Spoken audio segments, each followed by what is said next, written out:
మోకాల నొప్పులకు ఎటువంటి సర్జరీ లేకుండా ఎపియాన్ పెయిన్ క్లినిక్ అందిస్తున్న అత్యాధునిక చికిత్స.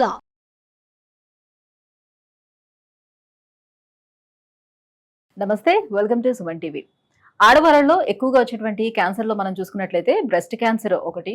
సో ఈ బ్రెస్ట్ క్యాన్సర్ని ఏ రకంగా మనం రికగ్నైజ్ చేయగలుగుతాము, బ్రెస్ట్ క్యాన్సర్కి ఎటువంటి స్క్రీనింగ్స్ చేసుకోవాల్సిన అవసరం ఉంటుంది, రాకుండా ఎటువంటి జాగ్రత్తలు తీసుకోవాలి, సో ఈ విషయాలన్నింటిపై కూడా అవగాహన కల్పించేందుకు మనతో పాటు ఉన్నారు డాక్టర్ గీతా గారు, సర్జికల్ ఆంకాలజిస్ట్. నమస్కారం అమ్మా. మ్యామ్, సో ఎక్కువ మంది లేడీస్ లో మనం చూసేది ఒకటి సర్వైకల్ క్యాన్సర్, రెండోది బ్రెస్ట్ క్యాన్సర్ ఎక్కువగా చూస్తూ ఉంటాం. సో బ్రెస్ట్ క్యాన్సర్ విషయానికి వచ్చేటప్పటికి మనకి ఎలాంటి సిమ్టమ్స్ ఏమైనా తెలుస్తాయా, లేకపోతే కేవలం వంశపారంపర్యంగా మాత్రమే వచ్చే అవకాశం ఉంటుంది? వంశపారంపర్యంగా వచ్చే హెరిడిటరీ బ్రెస్ట్ క్యాన్సర్ అనేది 5 to 10%. మిగతా అన్ని ఎవరికైనా రావచ్చు, ఎప్పుడైనా రావచ్చు. ఓకే, వయసు కూడా అంత నిమిత్తం లేదు. అండ్ ఇదేంటంటే కారణాలు వెళ్తే రిస్క్ ఫ్యాక్టర్స్ మనం చెప్పుకోవచ్చు. ఎందుకంటే ఇప్పుడు లేడీస్ అంటే టీనేజర్స్ కా నుంచి తీసుకుంటే అన్ని మారినాయి అనమాట. ఏజ్ ఆఫ్ మెనార్కీ, పెద్ద మనిషి ఏజ్ తగ్గింది. అంతకుముందు మన జనరేషన్కి 14-15 అయితే ఇప్పుడు 10-11.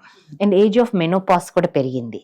ఒకప్పుడు 46 కల్లా మెన్సెస్ అయిపోయాయి, ఇప్పుడు 50-51 కూడా నెలసరి వస్తుంది. అండ్ నెంబర్ ఆఫ్ చిల్డ్రన్ తగ్గారు. 7, 8, 10 మంది కూడా ఉన్నారు ఒక జనరేషన్స్, కొన్ని జనరేషన్స్ క్రితం. తర్వాత ఇప్పుడు ఒకళ్ళు, ఇద్దరు, లేకపోతే అసలు లేకుండా ఉంటాం. ఇది అయిపోయింది. అండ్ మనము ఊబకాయము, మనం తినే అంటే సెడెంటరీ లైఫ్ స్టైల్స్, మనం కూర్చొని చేసే పనులే ఎక్కువ. అండ్ మనం తినే ఆహారం, పీల్చే గాలి, త్రాగే నీరు అన్ని కలుషితమైనవి. ఈ అన్నిటి మూలంగా కొంచెం increase years of hormone exposure పెరిగిందమ్మా. వీటి మూలంగా ఈ ఉమెన్కి వచ్చే క్యాన్సర్స్ ఎక్కువైనాయి, ఎస్పెషల్లీ బ్రెస్ట్ క్యాన్సర్. సో దీని సిమ్టమ్స్ అంటారా, గడ్డలాగా కణితలాగా తగులుతుందన్నమాట. బ్రెస్ట్లో కానీ చంకల్లో కానీ గడ్డల్లాగా కానీ కణితల్లాగా కానీ తగిలిన, చర్మం ముడత పడినట్టున్నా, నారింజతో ఇట్లా గుంటలు గుంటలు గుంటలు ఉంటది కదా, అట్లా మన స్కిన్ కూడా అట్లా ప్యూడీ ఆరెంజ్ స్కిన్ అంటాం. అలా ఉన్నా కానీ, ఎలాంటి చెన్నుమూల నుంచి రక్తం కానీ రసి కానీ కారినా కానీ, నిప్పులు చెన్నుమూల లోపలికి రిట్రాక్ట్ అయినా కానీ, ఎలాంటి సిమ్టమ్స్ ఉంటే వెంటనే డాక్టర్ సంప్రదించాలి. అంటే ఇప్పుడు కొంతమంమందికి కొవ్వు గడ్డలు ఉన్నాయి అని అంటారు డాక్టర్స్, ఇవేం పెద్ద ఎఫెక్ట్ ఉండదు. క్యాన్సరే కాదు, దాంట్లో 15-20% క్యాన్సర్ ఉంటుంది. 80% బినైన్ లంప్సే ఉంటాయి. బట్ ఏది అనేది కొవ్వు గడ్డ, ఫైబ్రోయిడ్నోమా, క్యాన్సర్ గడ్డ అనేది నిర్ధారించుకోవటం అనేది చాలా అవసరం. అంటే ఎవరికి వాళ్ళ సెల్ఫ్ ఎగ్జామినేషన్ లో అది తెలుసుకునే అవకాశం లేదు. గడ్డ ఉందని తెలుస్తుంది, ఎలాంటి గడ్డ అని తెలుసుకోవాలంటే డెఫినెట్ గా డాక్టర్ సంప్రదించాలి. ఓకే. అండ్ అది కూడా కాకుండా గడ్డ మనకు చేతికి తగలాలంటే 2 సెంటీమీటర్స్ ఉండాలమ్మా. అగ్రెసివ్ అంటే బ్రెస్ట్ క్యాన్సర్ కూడా వేరీడ్ బయాలజీ ఉంటుందన్నమాట. Aggressive type of breast cancer అయితే ఈ లోపలే అది వేరే ఆర్గాన్స్ కి పాకిపోతుంది అనమాట. సో అందుకని అప్పటి వరకు మనం ఆగకూడదు. అందుకనే చెప్పేది ఏంటంటే ప్రతి లేడీస్ అందరూ, ప్రతి వాళ్ళు కూడా, స్త్రీలు అందరూ కూడాను 40 దాటాక ప్రతి ఇయర్లీ మ్యామోగ్రఫీ అని, స్క్రీనింగ్ మ్యామోగ్రఫీ అంటాం. స్క్రీనింగ్ మ్యామోగ్రఫీ చేయించుకోవటం వలన చాలా సూక్ష్మ దశలో తెలుస్తుంది అనమాట. అంటే ఎందుకని ఏజ్ క్రైటీరియా 40 అని ఎందుకు ఉన్నది? బిఫోర్ 40 చెయ్యకూడదు అని కాదు, ఏమైనా లంప్ ఉంటే చెయ్యొచ్చు. బట్ ఆ ఏజ్ లో బ్రెస్ట్ డెన్స్ గా ఉంటుందమ్మా కొంచెం, అప్పుడు మ్యామోగ్రఫీ అంతగా సెన్సిటివ్ కాదని చెయ్యమన్నమాట. అండ్ ఏంటంటే చేతికి తగలాలంటే 2 సెంటీమీటర్స్ ఉండాలని చెప్పచ్చి, ఉసురుగాయ సైజ్, చెరీ సైజ్ ఉండాలా. మ్యామోగ్రఫీలో చాలా చిన్నగా సూక్ష్మ దశలో మిల్లీమీటర్ సైజ్, ఆవగింజ సైజ్ లోనే తెలుస్తుంది. ఓకే. సో దానివల్ల ఫ్యూచర్ ఎఫెక్ట్స్ అనేది చాలా తక్కువ ఉంటాయి అన్నమాట. ఇయర్లీ మనం నార్మల్ గా కొన్ని క్యాన్సర్స్ కి స్క్రీనింగ్ పరీక్షలు 1 or 3 years ఒకసారి అట్లా చేయించుకుంటాం కదా, అలా చేయించుకోవడానికి దీనికి స్కోప్ లేదు కదా మ్యామోగ్రామ్ చేయించుకోవడానికి. సో ఎట్లా తెలుసుకుంటాం అసలు? బిఫోర్ మనం తెలుసుకోవాలి అని అంటే నాకుందా లేదా అని బిఫోర్ ఒకవేళ మ్యామోగ్రఫీ ద్వారానే తెలుస్తుంది. మ్యామోగ్రఫీ అంటే 40 years దాటాలి అని అన్నారు కదా. సో ముందు కొంచెం అంటే మనకి ఇండియాలో చూసుకుంటే నిజంగానే compare to the west 10 years age of incidence of breast cancer తక్కువ అమ్మా. 40 లోపల కూడా మనకి ఎక్కువ మంది కనిపిస్తున్నారు బ్రెస్ట్ క్యాన్సర్స్ వచ్చిన వాళ్ళు.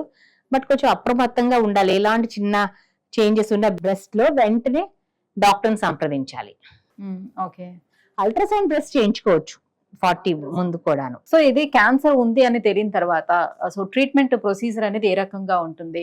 సో ట్రీట్మెంట్ లో భాగంగా ఖచ్చితంగా బ్రెస్ట్ ని మనం తీసేయాల్సిన అవసరం ఎంతవరకు ఉంటుంది అని? అంటే బ్రెస్ట్ తీసేస్తాం అనేది ఒకప్పుడు అమ్మ, ఒక 4 దశాబ్దాలు 5 దశాబ్దాల క్రితం. ఇప్పుడు ఎవ్వరు అంటే బ్రెస్ట్ అంటే చాలా కేసెస్ లో ఏదో ఎక్సెప్షనల్ ఫ్యూ కేసెస్ తప్ప బ్రెస్ట్ కన్జర్వింగ్ సర్జరీసే చేస్తాం. బ్రెస్ట్ మొత్తం తీయాల్సిన అవసరం లేదు. దాని వరకు విత్ నార్మల్ టిష్యూ తీసి రేడియేషన్ ఇస్తే బ్రెస్ట్ మొత్తం తీసిన దానికి ఎంత ఆంకలాజికల్ ఎంత సేఫ్, ఇది కూడా అంతే సేఫ్. సో ఉమెన్ బ్రెస్ట్ కోల్పోవటం అనేది స్త్రీలకి ఏ ఏజ్ స్త్రీలకైనా కూడా అది ఒక సైకలాజికల్ ఇంపాక్ట్ అనేది ఉంటుందమ్మా. అది ఒక ఆర్గాన్, వాళ్ళ బాడీలో ఆర్గాన్ కోల్పోయామనే సైకలాజికల్ ఇంపాక్ట్ ఉంటుంది. ఒక్కోసారి బ్రెస్ట్ క్యాన్సర్ మొత్తం తగ్గిపోయి చాలా ఏళ్ళు బ్రెస్ట్ క్యాన్సర్ చాలా ఏళ్ళు నార్మల్ సర్వైవల్ ఉంటుంది అనమాట. వాళ్ళకి ఇది తగ్గిపోతుంది, బట్ ప్రతి రోజు కూడా వాళ్ళకి ఏదో జరిగిపోయింది ఏదో అనే సైకలాజికల్ ట్రామా ఉంటుంది. అందుకని బ్రెస్ట్ తీయకుండా అదొక్క పార్ట్ తీసి బ్రెస్ట్ అంతా అలానే ఉంచేటట్టే చేస్తున్నాం ఇప్పుడు బ్రెస్ట్ కన్జర్వింగ్ సర్జరీ. ఒకవేళ తీయాల్సి వచ్చేటప్పుడు కూడా ఏమైనా ఆర్టిఫిషియల్ గా వాళ్ళకి ఏమైనా అరేంజ్ చేయడం, తీయాల్సి వస్తే రీకన్స్ట్రక్షన్ చేయొచ్చమ్మా. వేరే ఇక్కడ నుంచి కానీ ఫ్రీ ఫ్లాప్ తీసి ఇక్కడ వేస్తాం కానీ, లేకపోతే ఎల్డి ఫ్లాప్ వేసి దాని కింద ఇంప్లాంట్ పెడతాం కానీ, రకరకాల విధాలు ఉన్నాయి రీకన్స్ట్రక్షన్. తీయాల్సి వచ్చినా కూడా రీకన్స్ట్రక్షన్ చేయొచ్చు. ఓకే. సో ఆఫ్టర్ ట్రీట్మెంట్ తర్వాత వాళ్ళ లైఫ్ స్టైల్ అనేది ఏ రకంగా ఉండాలి? ఒకసారి ఒక బ్రెస్ట్ కి వచ్చిందనంటే మళ్ళీ రెండో దానికి కూడా వచ్చే అవకాశం ఎంతవరకు? బ్రెస్ట్ క్యాన్సర్ వచ్చి ఇది బ్రెస్ట్ క్యాన్సర్ ట్రీట్మెంట్ అనేది మల్టీ మోడాలిటీ ట్రీట్మెంట్. సర్జరీ ఉంటుంది, మోస్ట్ ఆఫ్ ద టైమ్స్ లో కీమోథెరపీ ఉంటుంది అండ్ రేడియేషన్ ఉంటుంది. సో ఇవన్నీ ఈ పెర్ముటేషన్ కాంబినేషన్ దాన్ని బట్టి ఆ బయాలజీని బట్టి మనం చేస్తాం. Most important thing breast tumour biology అనమాట. ఐహెచ్సి ట్యూమర్ మార్కర్స్ ఉంటాయి అనమాట. Oestrogen receptor, progesterone receptor, HER2 అని అండ్ ప్రొలిఫరేటివ్ ఇండెక్స్. వీటిని బట్టి మనం డిసైడ్ చేస్తాం. కొన్ని breast cancers very mild type ఉంటాయి. ERPR positive, HER2 negative, proliferative index చాలా 10% లోపల అట్లా ఉన్నప్పుడు మనం ఒక కీమో కూడా ఇవ్వాల్సిన అవసరం ఉండదు. ఇంకెక్కడికి నోట్స్ కానీ ఎక్కడికి స్ప్రెడ్ అవ్వకుండా ఉంటే కీమో కూడా ఇవ్వాల్సి ఒక హార్మోన్ థెరపీ ఇస్తే సరిపోతుంది. బ్రెస్ట్ కన్జర్వేషన్ చేస్తే రేడియేషన్ చేసి హార్మోనల్ థెరపీ మీద పెడతాం. ఓకే. ఇంకా కొంచెం వేరే టైప్స్ కానీ నోడ్ పాజిటివ్స్ ఉన్నా కానీ వేరే ఆర్గానిక్ స్ప్రెడ్ అయినా కానీ కీమోథెరపీ ఇవ్వాల్సి వస్తుందమ్మా. కీమోథెరపీ కూడా చాలా మంది భయపడేది కీమోథెరపీ గురించి. అంత భయపడాల్సిన అవసరం లేదు.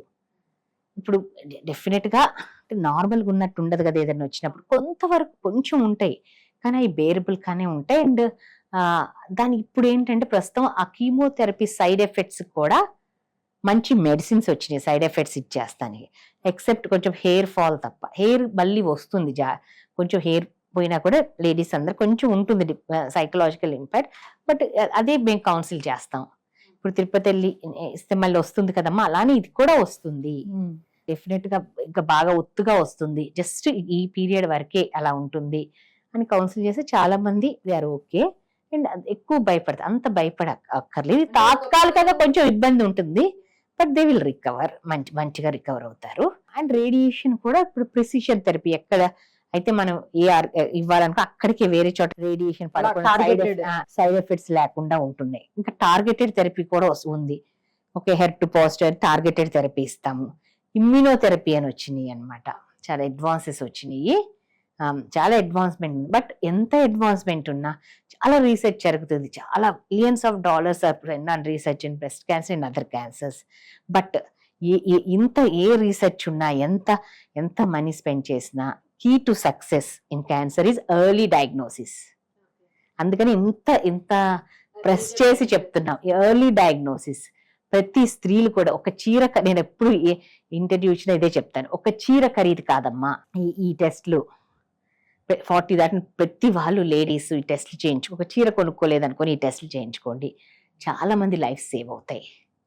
Early diagnosis above 95%, almost 100% success rate, 5 years survival rate ఉంటుంది. సాధారణంగా ఒకప్పుడు క్యాన్సర్ అని అనగానే నా లైఫ్ స్పాన్ అయిపోయింది ఇంతేనా అనుకునేవారు. బట్ ఇప్పుడు వచ్చినటువంటి ఈ ట్రీట్మెంట్ పద్ధతులతోటి చాలా వరకు అందరూ కోలుకున్న తర్వాత నార్మల్ లైఫ్ స్టైల్స్ రీడ్ చేస్తున్నారు.